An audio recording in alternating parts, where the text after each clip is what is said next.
Well, hello everybody and welcome to show number 140 from Engage for Success, and welcome to this week's guest, Maggie Pavlou. Thank you for joining us, Maggie. Maggie is going to be talking with us this afternoon about the role of recognition in employee engagement. So we've got a half an hour to talk about that, and I'm sure it's going to be an interesting show for you this afternoon. So I'm Jo Moffatt.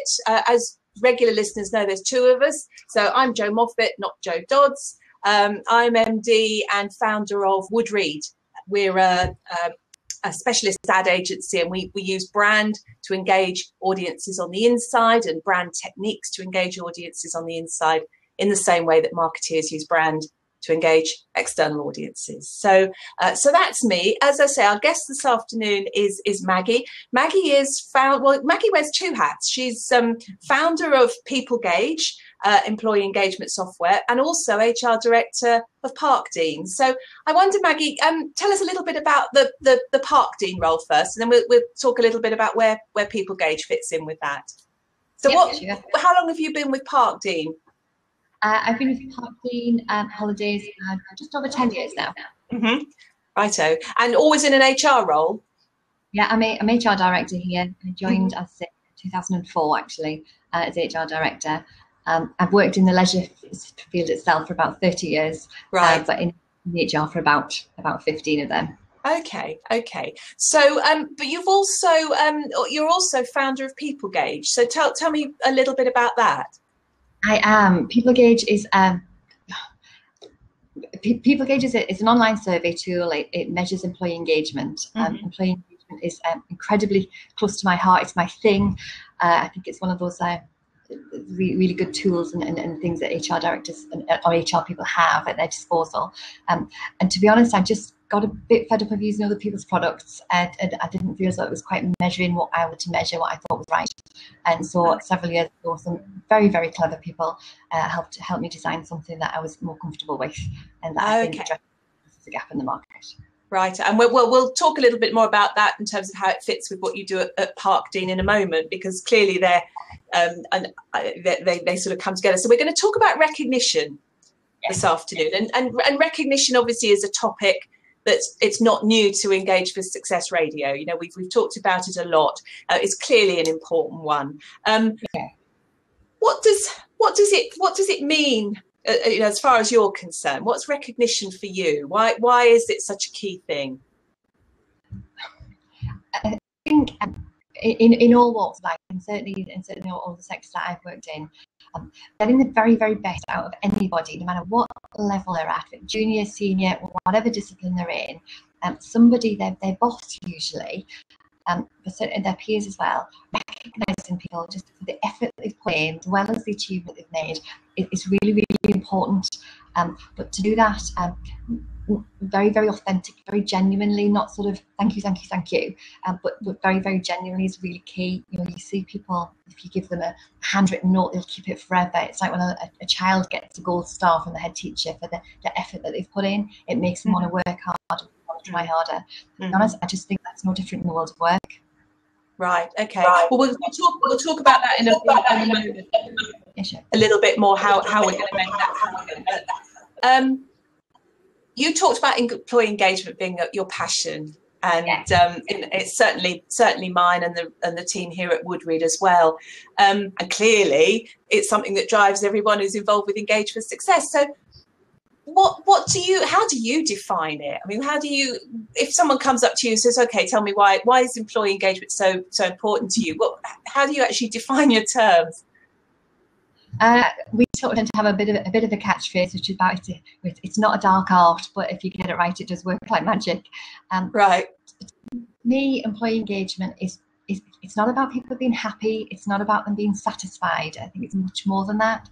It's about them being actively engaged with the role that they're doing, with the job that you paid them to do, with what it is that how they fit into the overall structure, and how their piece of the jigsaw actually contributes to the business, and getting people to understand that, be actively engaged with it, actually owning part of it, allows businesses to get more out of their people, make more money.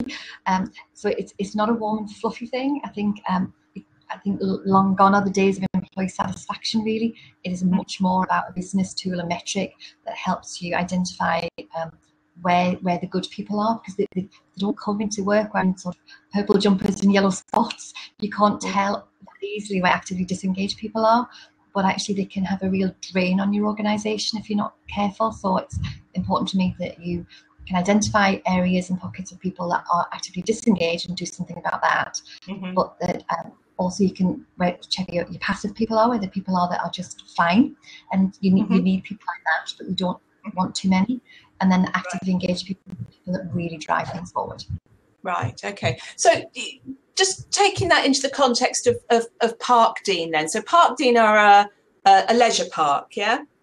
Holiday, Parkdean currently 24 award-winning holiday parks. I think a little earlier, or possibly not, that we had a merger with Park Resorts, and we're even bigger, and so we've come together. So we're now one of the largest holiday park operators in the UK.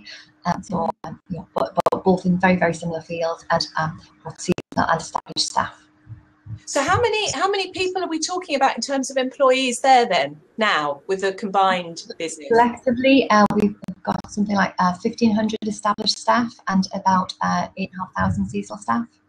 Right. Gosh, that's I mean, that's something I want to talk a little bit more about in a minute. Really, is the difference between the established staff and the seasonal, because I'm sure that must add a whole different dynamic, and that's something I want to touch on in a moment. So, okay, so in terms of the leisure industry that you're involved in, I mean, do you think employee engagement is different in that sector? Are there particular things that or is it like, well, these are principles and we can apply them across everywhere? Personally, I think principles of employee engagement apply right across the board to everybody. I think some nuances within the leisure sector really are around the fact that our customers and our staff often don't go home. Often they live with us. They either live on sites, they're there 24/7. We're open Christmas, we're open New Year, we're open weekends, and lots of businesses and industries are like that. But it does add a slight different dimension to you need your people to be actively engaged 24/7. Your customers are there all the time, so it's very, very important that everybody at every single level is giving fantastic customer service. And people can only really do that. They are actively engaged with what it is they're doing, even if it's not in a direct customer facing role. One of the differences within our leisure sector is that the seasonal workforce, they join you at the beginning of the season, they're there, you need them to be high energy, they work through the season, they leave again, they come back for the winter season, they come back again. So you're getting people in and out on a regular basis several times a year, every year. And so you need to make sure they're actively engaged all the time.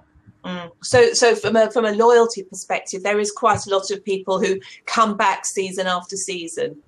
Yes, absolutely. And part of the reason that they come back is because of the working environment. They work, they love this sector. We're in the holiday sector, it's fun. But you do need to make sure that you get them actively engaged from day one, because you have a limited opportunity to impact on them, because they're not with you all of the time. Of course. Okay, lovely. So recognition then. I think we've talked about employee engagement not being something that's pink and fluffy, and it's about business. And so does recognition run the risk of being the pink and fluffy bit of employee engagement, do you think? Oh, I've just lost you there, but I think what you're asking was... Okay. We were talking earlier that employee engagement isn't pink and fluffy. Employee engagement is about business and business success and commercial success. Sometimes you get the impression that people imagine that the recognition bit can be a bit pink and fluffy. And in your view, are they wrong to think that? Yeah, yes, I do. I think it depends on the delivery. I think there is an element. Yes, you can occasionally spend a bit of time thanking people and recognising people for things that you can't necessarily directly measure. But if it's done over a period of time, if it's done in a considered way and in the right way, the positive impact that can have on people, and therefore on their engagement levels, and therefore on your business, can all be tied together. So I do think if you dabble in it, if you just do it very ad hoc, you get a nice warm fuzzy feeling for a very short period of time. Right. But if you do it in a considered way, with a bit of structure, whilst allowing some scope for your genuine and authentic recognition that's spoke to the person, then the positive impact on that should never be underestimated on the then proactive impact they'll have on your business. Okay, so in your experience, and obviously you've had a lot of it, not only within your role at Parkdean, but obviously from the reason what drove you to set up People Gauge. What works well is to have a planned and considered and structured approach. Yeah. Yes. Within reason, caveat that within reason, because I think you should have a plan, you should have a framework, but I do think it's really important that managers are able to use that framework to recognise effort that is bespoke, so that if you wanted to recognise a bit of effort that maybe I've done, I might like to be celebrated in an environment with my peers. Other people might want it to be very private because that would work better for them. Right. So I think structure is important, but doing what is right for the individual is more important. That one of the worst things I've ever seen is when people invite somebody in for a recognition event on their day off. Yeah. That's not necessarily doing the thing. So you maybe then undermine what you're trying to do. So it's about it being very bespoke, but within an organisational framework that hits your. Yes. So it's like knowing, as with all things, it's understand your audience, know the person. People know what's right for them. Yes. Yeah. So I mean, there's a lot of talk, isn't there, at the moment about the difference between introverts and extroverts, and while the example you've just used, an extrovert might be delighted to be dragged up on stage in front of everybody, even on their day off. They might be happy for that. Whereas an introvert, it's going to be absolutely the worst possible thing. It would be a disaster. I have had people say to me, or say in the past, I know I'm going to get this award, or this. Can I not have that in public? And yes, it's important that then that you respect their values. Yes, because otherwise you have them then wanting to shy away from over delivering, so that they're not recognised, and that's really just not what it's all about. Understand. It's about being sensitive to the individual. So can you give our listeners some practical examples of what you think's worked well, that you've seen work well in your experience then, Maggie? Parkdean and Parkdean Resorts have both in the same sector, obviously, do various different things that have worked really, really well over the last few years. One of them is called a recognition cafe. Sounds a little American. It took a little while to bed in, but that's around providing the structure. That's your phone, not mine. Providing the structure. Sorry. Okay, sorry, I think we just had a little bit of a hiccup in the recording there. So, Maggie, I apologise for that. But we were talking about the recognition cafe and how it took a little bit of time to get set up. But I was fascinated, actually, to read about that. So do tell us a little bit more about what that was all about. Recognition cafes are, again, structured in the way of we actually ask all of our general managers to hold at least one once a month, but then very open to interpretation, and managers to get the best out of their people by what they do at them is up to them.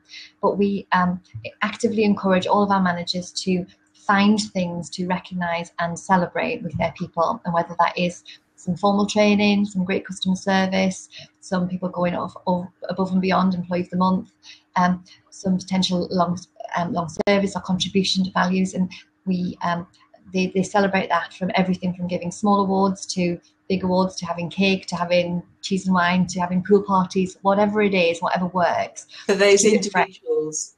Yeah, absolutely. And just celebrate and find something proactively every month to celebrate with a group of people. So we invite their colleagues along, we invite their managers along, they can bring their families along just to witness their special person, if you like, being acknowledged in front of their peer group. Right. Something that they've done really well and just being recognised for that effort. Okay. And who should be doing the recognising? Is it, in your experience, is it best when it comes from the very top? Or is it best when it's done at a line manager or even peer-to-peer, really? Without wishing to sit on the fence, I think it very much depends as to who's good at doing that. Some some very, very high-end managers are just not very good at giving public speeches. So the actual recognition part needs to come from your line manager. But sometimes if it's a bit of recognition from a peer group, as long as that's referred to, that's really important as well. Right. So quite often we have entertainers, for example, they are always recognised by our customers because they're front facing, and so therefore we'd acknowledge that. But sometimes somebody working in the kitchen will not necessarily clap eyes on a customer, or maybe be more recognised by their line manager or their peers or some of their colleagues. So I think recognition at all levels is important. Who delivers the message, the line, linking it back to employee engagement. People are just really, really bothered about their immediate line manager and their peer group. It's the one person or the one group of people that really impact most on their day-to-day working life. Therefore, be involved in the process. Obviously, if it's escalated up the scale, some people take more, whether it's a chief executive or a head of department, being involved in that process as well. It gives a bit of gravitas to it. So the recognition cafes, though, they sound quite fun, and they sound but they're quite formal. I don't mean formal in the sense that they're formal, but they're formalised because obviously they have to be set up. They're formulaic. What often lots of our managers do, if I take one of the functional support officers, kind of a head office, if you like, they take it turns, whether it's IT, whether it's finance, whether it's HR, to take turns to host them. So therefore they might have a different theme. Some of the general managers on parks, maybe one week it'll be held in the housekeeping, the other time it'll be held in the holiday and sales environment, and it's hosted by different people just to keep it fresh. Sometimes it's used as a little bit of a business update, but that's absolutely not the focus. The focus is all around on the people and on what they've done well. And you touched on a little bit about the sorts of things that people get recognised for, and what do you think are the most important things people should be recognised for? I think it needs to be a combination. There has to be business contribution to business performance and celebration when people have just really had an impact on whatever your organisation is doing. So if it's profit, then it needs to be around sales and profit. But if that's not what your organisation does, it's whatever is particularly important to the organisation. Right. I think in terms of customer service, be it internal or external, that's always really, really crucial. And then we have an employee of the month contribution or something that, and a variety of things like that. And quite often that's a bit old-fashioned, and occasionally the usual suspects come up. So it's life to that. So we, for example, in Parkdean Park Resorts, we tailor the employee of the month schemes to the values. So there has to be some evidence of people not just doing their job, but doing them whilst living the values of the company, demonstrating that. But a combination of everything that's business critical. Yes, and then some sparkle stuff on the edges about all the stuff that's gone on. Yeah. So again, coming back to the point that it's not just pink and fluffy for recognition's sake. It's actually the criteria, the rationale is entirely aligned with the business and the values. Absolutely. If all you do is recognise somebody's smiled a lot and made a great effort, well, that's nice. But that's not what it's about. It is around everything. Is around making sure people are actively contributing to the business, and therefore highlighting when somebody's done that really well, actually just naturally encourages other people to do more of it. And we touched earlier on this enormous difference between the number of seasonal employees you have versus your established ones, but the fact that a lot of these seasonal people come back season after season, and I imagine also probably recommend. They're advocates for you as an employer, are they as well? Absolutely. We've got a pretty we have a high turnover rate because we have a season, so it comes to an end. But our return is really, really high, and our turnover within the season is really low, which is great. But it is important that you from everything from the way that you recruit to the way that you onboard and to the way that you train people.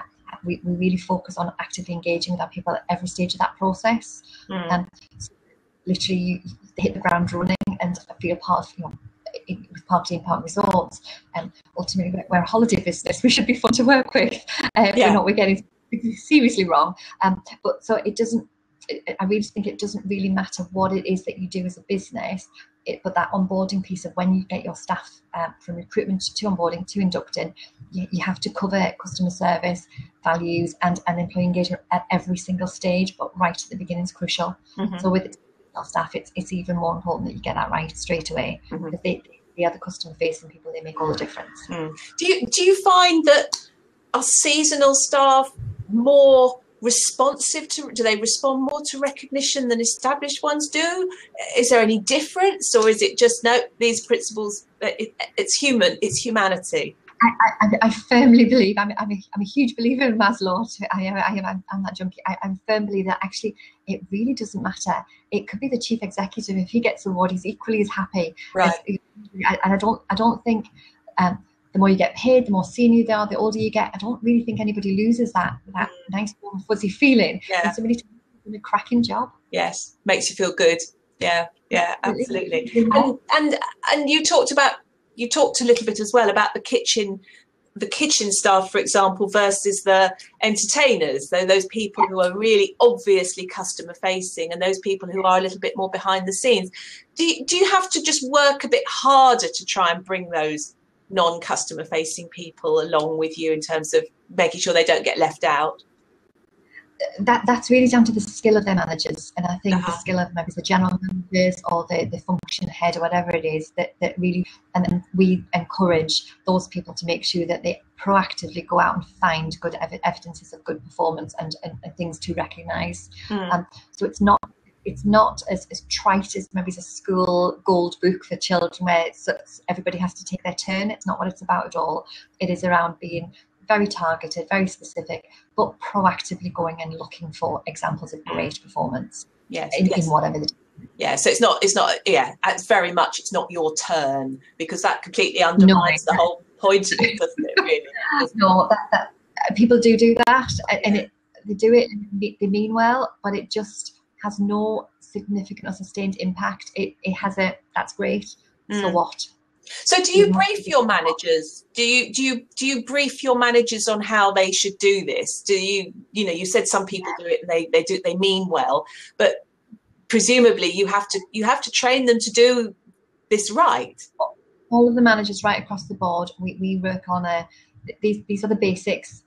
Do it like this. If you now then want to do more and add something to it and add your own flair and sparkle, by all means crack on. But at least do it like this. Right. And that's what we do. We introduced last year a Celebrating You event, which was something, I guess, a more modern version of a long service award, but actually recognising people at 1 year, 3 years, 5 years, 7, all of those milestones where people are contributing to the business. Right. And that's quite structured because everybody knows when their anniversary is coming up, and we celebrate that on the actual day of their anniversary of joining the business, whether it is whenever their manager has to go up with either whether it's a birthday card if it's just 1 year, whether it's a certificate, whether it's an award, whether it's a gift on the anniversary, and that is they were trained in how to do that, they were briefed in how to do that, and again, so that the experience is at least as professional for every single person, no matter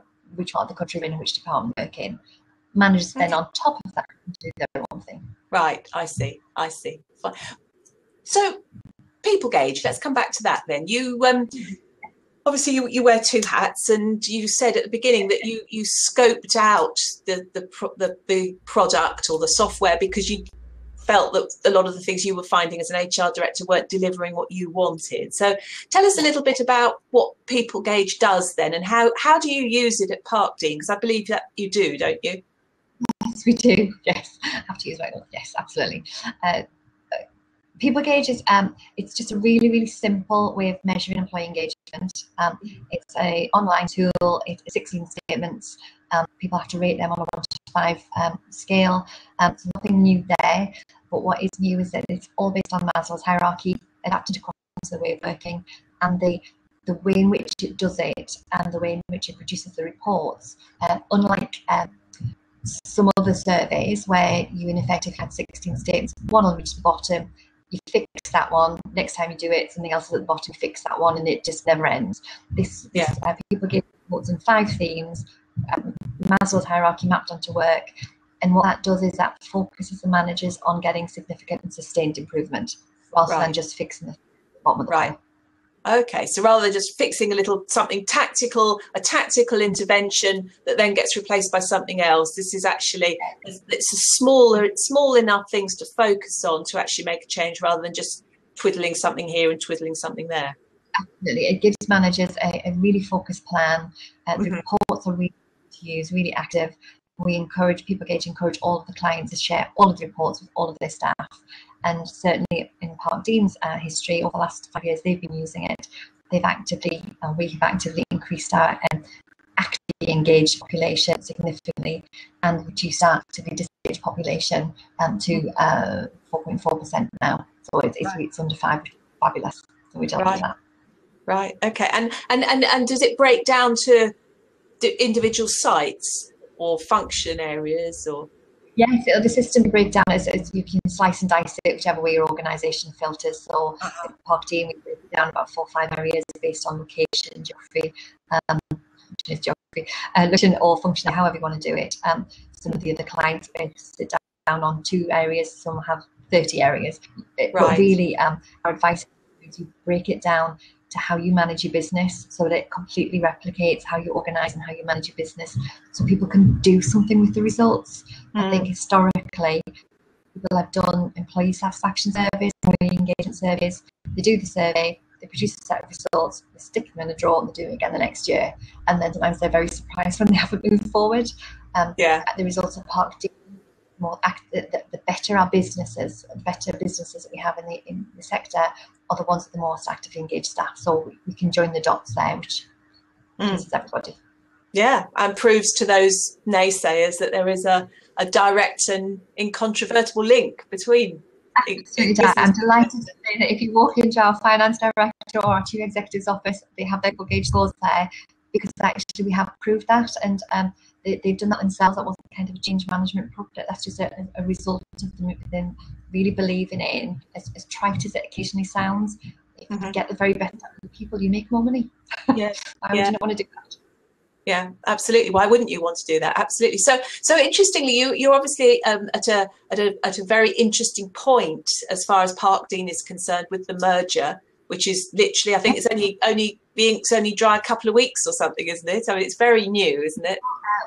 We're delighted we've merged with Pavlou, so Parkdean Resorts feel, as a group, it's a fantastic opportunity. There's 2 really great businesses. Services absolutely complement each other. Our people all come with very similar values.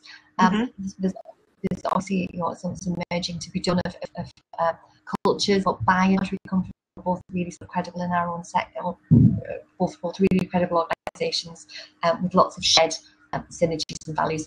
So it's a bit of a match made in heaven. So I'm very excited about it. Right.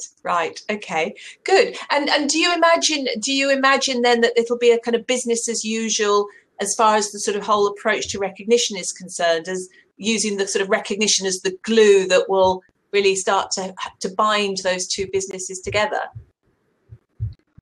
I didn't quite hear everything you said there, Joe. I think you talked about would we do business as usual while we were merging. Is that right? No, not quite. No, I think unfortunately we've got a little bit of a poor internet signal coming in from you actually, wherever you are, Maggie. So I've lost the video, but we've still got you on audio. I don't know if hopefully you can still hear me. I was just wondering whether, as you try to align the 2 businesses, whether you see your approach to recognition continuing as it has been. Do you see recognition as being an important part of the way that you glue the 2 businesses together? It's going to be absolutely pivotal. The fact that we have similar businesses, but they have previously been aligned slightly differently in terms of how they're rewarded, how they're recognised. So we will have to do some work pretty quickly. We are doing some work currently on how we're going to align them so that everybody is working off from the same hymn sheet, if you like. So whilst we have now 73 businesses, we will be recognising all of our people in a consistent way and taking the best from both organisations and combining that. Excellent. And just one final thing really before we finish, Maggie. It's been great having you on the show, so thank you very much. It's always nice to talk to somebody who is as passionate about the whole topic and really gets it and really demonstrates it and lives it. So thank you for that. And if there was one thing that you would like listeners to take away from the last half an hour, one thing about recognition, what would be your kind of one golden nugget really? about recognition. Yes. For me, it would be to make it authentic and genuine.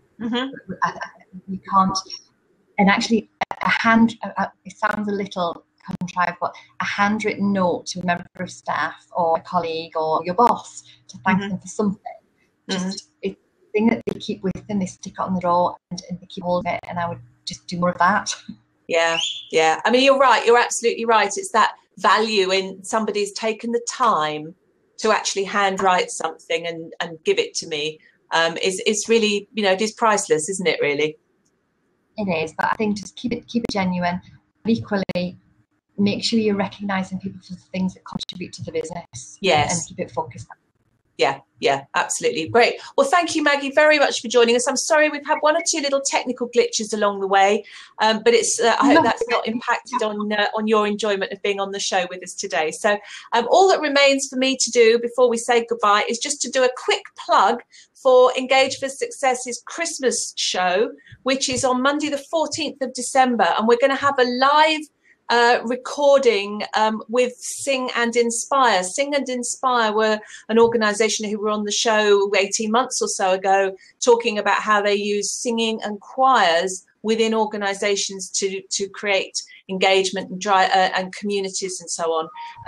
Some of you may have seen them involved with the Admiral work around the Rugby World Cup recently, but they're coming along to join us at St Martin's in the Field, which is a lovely location to be for Christmas, and we're having a live show recorded at 3:30 on Monday the 14th of December and broadcast as usual, and we very much welcome anyone who wants to come along and have a sing with us. So look on the Engage for Success website if you want to find out more, or get in touch with either Joe Dodds or myself through LinkedIn, and we'll hope to have a full house there.